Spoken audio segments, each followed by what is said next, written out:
Sois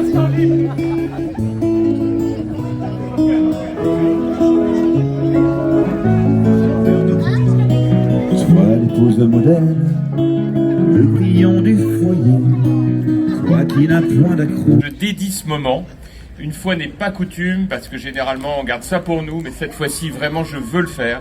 Je dédie ce moment à l'ensemble des équipes de la ville de Meaux, qui, avec mon adjointe Marie-France Maoukou, ont fait, sous les insultes, les injures d'un petit groupe d'activistes indignes, dont beaucoup d'entre eux n'habitaient même pas Meaux, ont fait un travail exceptionnel pour réaliser ce square. Et vraiment, je vous demande de les applaudir parce que, vous savez, les communaux de Meaux, ils comptent pas leur temps, ils ont un talent et une créativité exceptionnelle. Et vraiment, je veux dédier ce moment que nous partageons au travail qu'ils ont fait. Ils sont ici, toute hiérarchie confondue, et je veux vraiment les remercier. Alors, il s'agit d'une double démarche de conception d'aménagement urbain souhaitée par la ville de Meaux. Tout d'abord, une réflexion d'ensemble à l'échelle du quartier du marché nous a été confiée par la ville en vue de la requalification des espaces publics. L'étude préliminaire menée s'appuie sur un diagnostic détaillé, à la fois du contexte historique et patrimonial qui est très riche sur Meaux, du contexte paysager, de la scénographie urbaine, du contexte voirie réseau divers, ainsi que des usages et des temporalités. Lieu physique, le marché a toujours été le cœur vivant de la cité de Meaux, mais aussi les pratiques qui s'y déroulent, des espaces de rencontre, d'échanges, de commerce, de lieux de vie, de la vie collective qui se déroule dans ces espaces et de la sociabilité. Rechercher la requalification des espaces conduit à redéfinir les usages et les fonctions des différents espaces et de leurs rapports mutuels, et donc à définir de nouvelles priorités qui redonnent une place nouvelle à chaque usager, dans le but de disposer d'espaces publics plus agréables, plus adaptés au quotidien comme aux événements hebdomadaires ou ponctuels. Et nous avons également souhaité poursuivre l'histoire riche du quartier du marché avec un clin d'œil ludique à Georges Brassens. Alors vous savez, il y a une rumeur qui court, c'est qu'il a laissé par terre sa guitare et sa partition des copains d'abord. Donc, et comme pour nous laisser un message d'art et de convivialité, offrant à chacun le privilège de pénétrer dans sa guitare et dans sa partition pour mieux entendre sa musique et sa voix. Ce square, c'est deux choses. D'abord, c'est une nécessité absolue et c'est la responsabilité d'un maire de le rénover en profondeur comme n'importe quel équipement dont on peut considérer qu'il n'est plus du tout adapté aux besoins des habitants. Et c'est deuxièmement le coup d'envoi de la rénovation du quartier du marché. Et donc je voudrais vraiment vous dire dans quel esprit nous avons travaillé, nous avons voulu faire tout cela.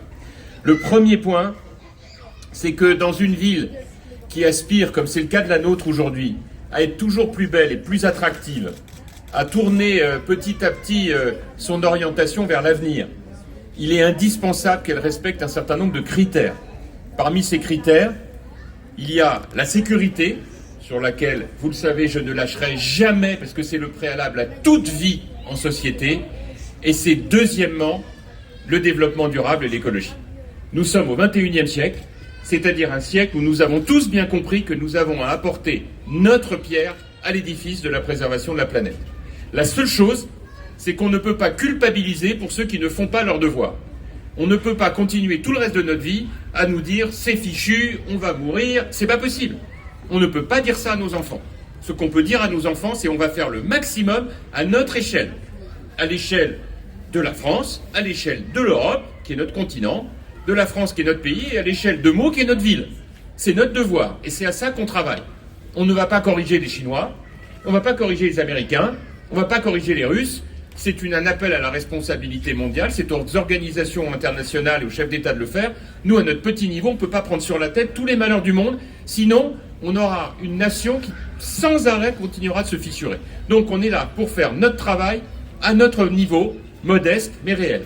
Et dans cet esprit, vous avez vu que depuis maintenant de très nombreuses années, avec toute l'équipe municipale, j'ai souhaité orienter notre ville vers le développement durable.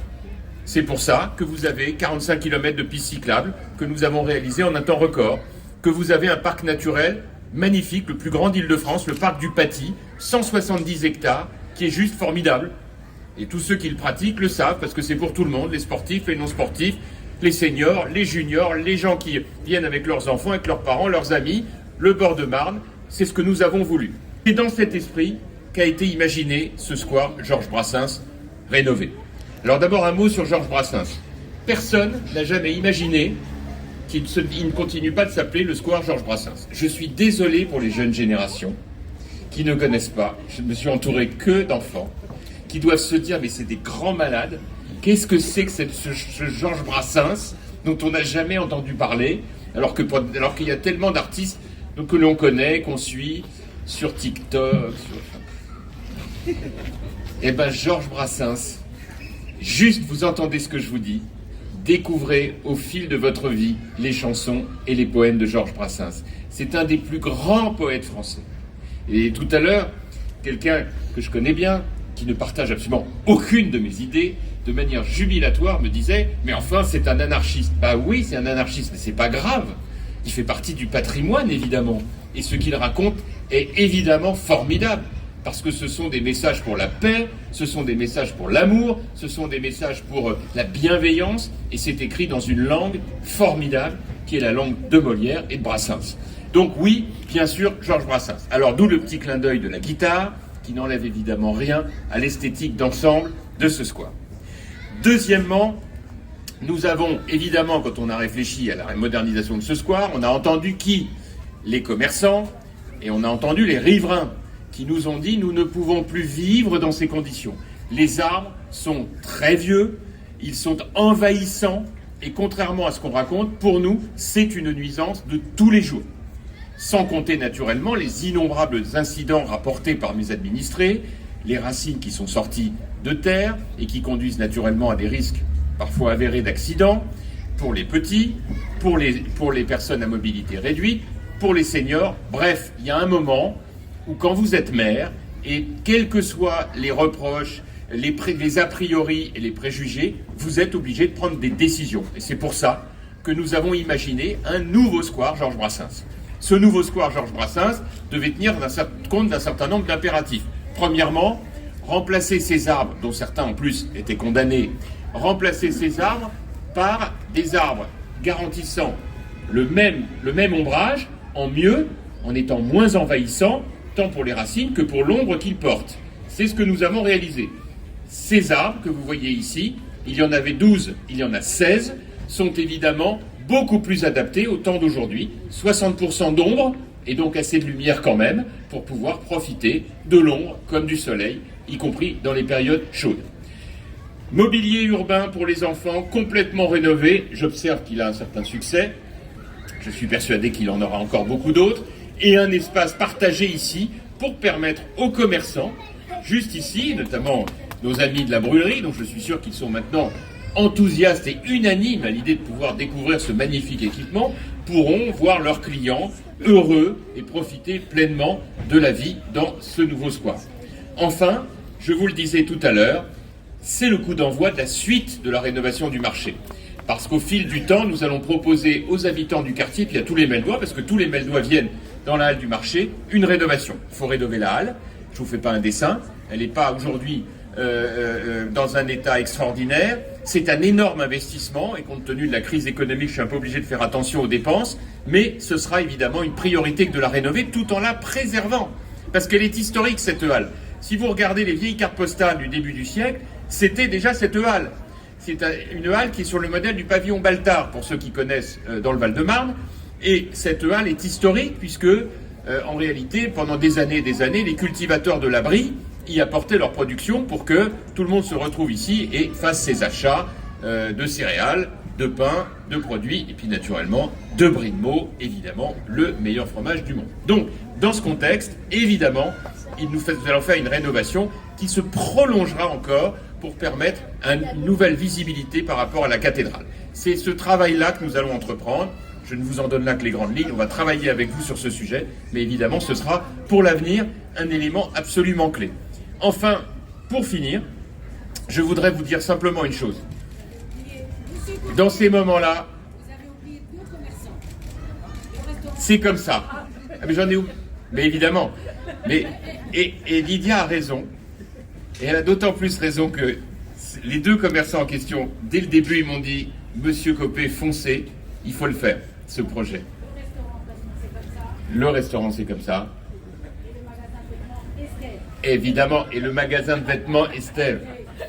Et je vais vous dire, André, que j'ai d'ailleurs vu tout à l'heure, et Lydia, elle me surveille ça de très très près. Donc évidemment, c'est vrai, absolument. Ils ont été insultés par les fameux activistes, insultés, c'était affreux. Et donc effectivement, je leur dis mon amitié, mon affection. Et je reprends la c'est un métier, je vous dis c'est un métier. Donc je sais plus du tout où j'en étais, mais c'est pas grave, ça va redémarrer comme si on y était. Merci Lydia, elle s'en fout, elle est partie, elle parle, elle n'a rien à faire, elle me laisse dans mon truc. Non, donc ce que je vous disais, je termine, voilà, ça y est, j'y suis. Non, je termine par là, c'est qu'effectivement, sur ces sujets-là, il faut nous faire confiance. Voilà. J'ai reçu, au moment où on a raconté n'importe quoi sur ce projet, des lettres de gens légitimement inquiets, en disant « Mais alors, vous êtes en train d'abattre tous les arbres ?» Non, je ne suis pas en train d'abattre tous les arbres. On n'arrête pas d'en planter partout des arbres. On est hyper végétalisé dans cette ville. On a 4 fleurs, on en met partout. Dès qu'il y a une construction, on s'assure qu'il y a des allées végétalisées et tout. On n'arrête pas d'en faire. Mais quand les arbres sont dangereux pour les gens, je suis désolé, j'assume, on ne les gardera pas. Voilà, c'est comme ça. Il y a un moment où il faut faire un peu attention, parce que si ça tombe sur un enfant, sur une personne âgée, et ben après on n'a plus que nos yeux pour pleurer. Voilà. Donc c'est ma responsabilité, et c'est à ça que nous essaierons de travailler, en le remplaçant à chaque fois par des arbres totalement sécurisés. Voilà. Voilà ce que je voulais vous dire. On travaille ensemble, je suis très très heureux de partager ce moment. Vous verrez en découvrant ce square qu'il y a plein de petites surprises, notamment vous verrez ici des conteneurs connectés qui ont pour vocation d'être totalement au service des habitants dans le cadre de la Smart City que nous mettons en place. Bref, l'usage de la digitalisation aussi pour le tri sélectif. Voilà. Personne en suivant mon chemin de petit bonhomme. Mais les braves, j'en aime pas que l'on suive une autre route que. Non, les braves, j'en aime pas que l'on suive une autre route que. Tout le monde médit de moi, sauf les muets, ça va de soi.